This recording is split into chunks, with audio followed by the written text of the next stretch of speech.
Hello. मेरा नाम अनवर है और क्विक बुक लर्निंग में आप लोगों को खुशामदीद। आज के क्विक बुक की क्लास में हम रिपोर्ट्स के बारे में जानेंगे कि हम क्विक बुक में एक रिपोर्ट को कैसे जनरेट कर सकते हैं, कि कैसे उसको कस्टमाइज़ कर सकते हैं, एक्सेल में कैसे एक्सपोर्ट करेंगे। ओके, तो सबसे पहले आते हैं, जितनी भी रिपोर्ट्स क्विक बुक में अवेलेबल है वो सब के सब इस रिपोर्ट मेन्यू में है और इसके अंडर सारे रिपोर्ट्स हैं।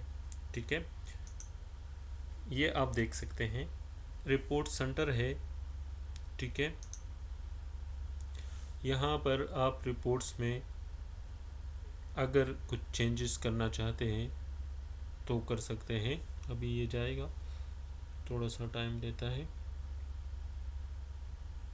Memorise report, favourite report, standard reports अगर आप ऐड करना चाहते हैं, फेवरेट में डालना चाहते हैं तो वो ये आप यहाँ से कर सकते हैं। ठीक है, फॉर एग्ज़ाम्पल इसको आप फेवरेट में डालना चाहते हैं तो फेवरेट। ओके, ये देखो, अब आपका फेवरेट है तो प्रॉफिट एंड लॉस, तो प्रॉफिट एंड लॉस में ये देखो आपका प्रॉफिट एंड लॉस आते हैं। मुख्तलिफ़ किस्म के रिपोर्ट्स हैं। ठीक है, मेमोराइज रिपोर्ट्स में आपका अकाउंटेंट में एडजस्टेड ट्राई बैलेंस। ठीक है,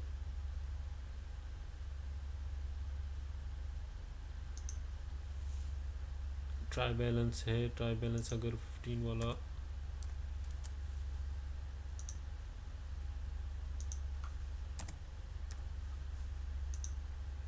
ये देखें, ये आपका ट्राई बैलेंस है।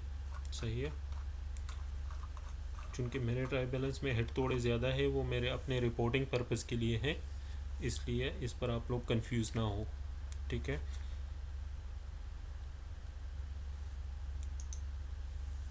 अभी आते हैं फाइनेंशियल प्रॉफिट एंड लॉस वगैरह। ठीक है, यहाँ से निकलेगा रिसीवेबल एजिंग।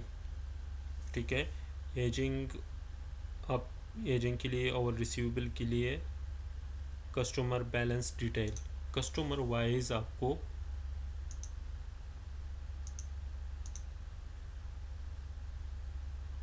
डेटा देगा।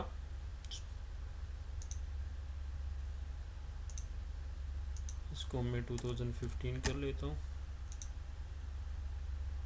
ठीक है, तो ये कस्टमर वाइज है। ठीक है, कस्टमर बैलेंसेस डिटेल, हर कस्टमर पर तकरीबन 4 कस्टमर है।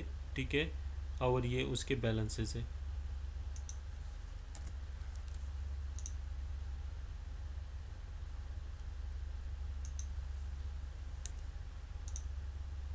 ठीक है, इनवाइस वगैरह आपको बता रहे हैं। ठीक है,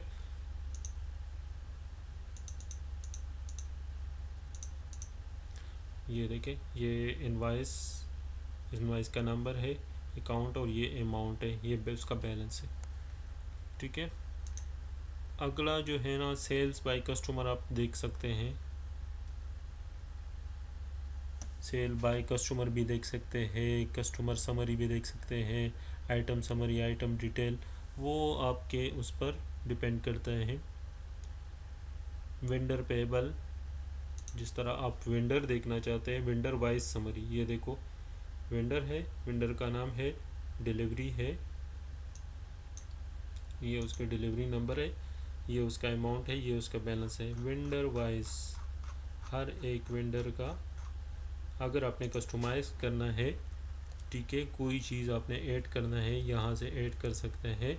जिस तरह मैं कहता हूँ डेबिट और क्रेडिट मुझे चाहिए, पेमेंट और वो, तो आप करें। ये देखो, ये क्रेडिट है, डेबिट यहाँ होगा, जितना भी अमाउंट डेबिट होगा, लेकिन अभी भी डेबिट में कोई अमाउंट है नहीं। सही है, तो सारे ये है। अभी मैं कहता हूँ मुझे फ़िल्टर करनी है, फ़िल्टर बाय नेम करना है।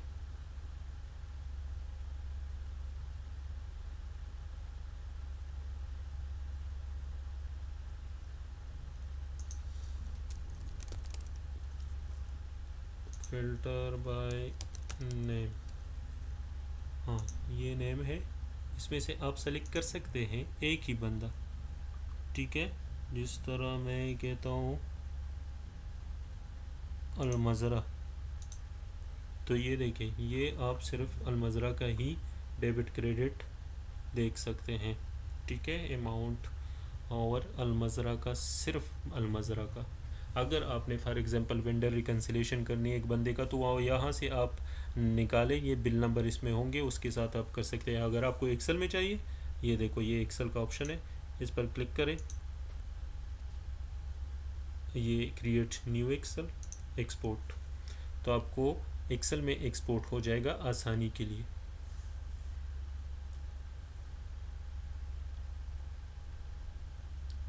थोड़ा सा ये टाइम लेगा, ज़्यादा नहीं लेगा, डिपेंड करता है रिपोर्ट के साइज़ पर। ये देखो, ये आपका, ये बुक नंबर 4 है, अलमज़रा, ठीक है। और अलमज़रा के ये इसका इनवाइस नंबर है, ठीक है, पेएबल अमाउंट, क्रेडिट अमाउंट, ठीक है, और इधर आपका टोटल आ गया, आपके साथ एक्सेल में आया। अगर आप समरी बनाना चाहते हैं, रिकन्सिलेशन करते हैं, जो भी करते हैं, वो आप यहाँ से कर सकते हैं।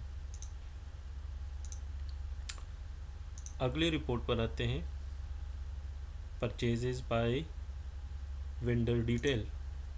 वेंडर वाइज हर बंदे से कितना कितना परचेज आप लोगों ने किया है, ठीक है। ये देखो एहलिया, ये उससे इतना परचेज हुआ। अगला अल हयात, ये यहाँ पर दिख रहे हैं, ये उसकी डिटेल है, ये उसका टोटल हो गया, ठीक है।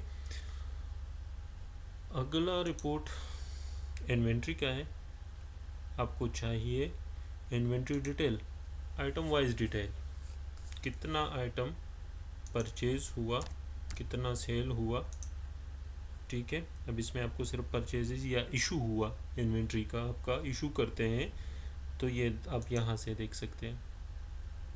ये देखिए, ये बिल मींस परचेज है, इन्वेंट्री एडजस्टमेंट 2 है, माइनस में एडजस्टमेंट है और प्लस में रिसिप्ट है। आइटम वाइज है, कटिंग टिप किस किस बंदे से आया, सालियल सूकी, टेक्निकल डीजल, मुख्तलिफ़ लोगों से एक आइटम, 2-3 लोगों से भी ऐसा है, जैसे ये इससे है, ये इससे, ठीक है। तो आइटम वाइज भी आप निकाल सकते हैं अपनी इन्वेंट्री की डिटेल, कितना इन कितना आउट, किससे इन किसको आउट, सब कुछ, ठीक है। बैंकिंग में भी आप देख सकते हैं डिपॉजिट चेक्स वगैरह, ठीक है। अकाउंट एंड टैक्सेस में आपको ट्राई बैलेंस मिल सकता है। जनरल लेजर आपको चाहिए,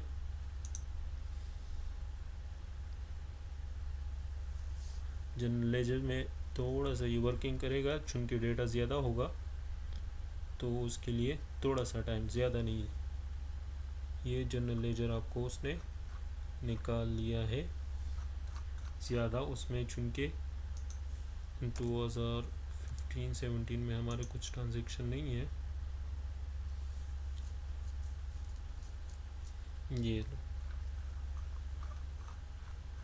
ये चेक है, तो इट मीन्स ये पेटी कैश का लेजर है। आगे से ये inventory head office, opening balance, equity. तो इसी तरीके से आप अपने रिपोर्ट्स अपने ज़रूरत के मुताबिक जो है ना क्विक बुक से जनरेट कर सकते हैं। और कैसे एक्सेल में करेंगे, बस ये एक्सेल वाला बटन है, इस पर क्लिक करो, ये एक्सेल में आ जाएगा। आई होप आप लोगों को ये वीडियो अच्छा लगा होगा, और अगर अच्छा लगा है तो काइंडली इसको लाइक करें और अपने दोस्तों के साथ भी शेयर करें। Thank you, bye.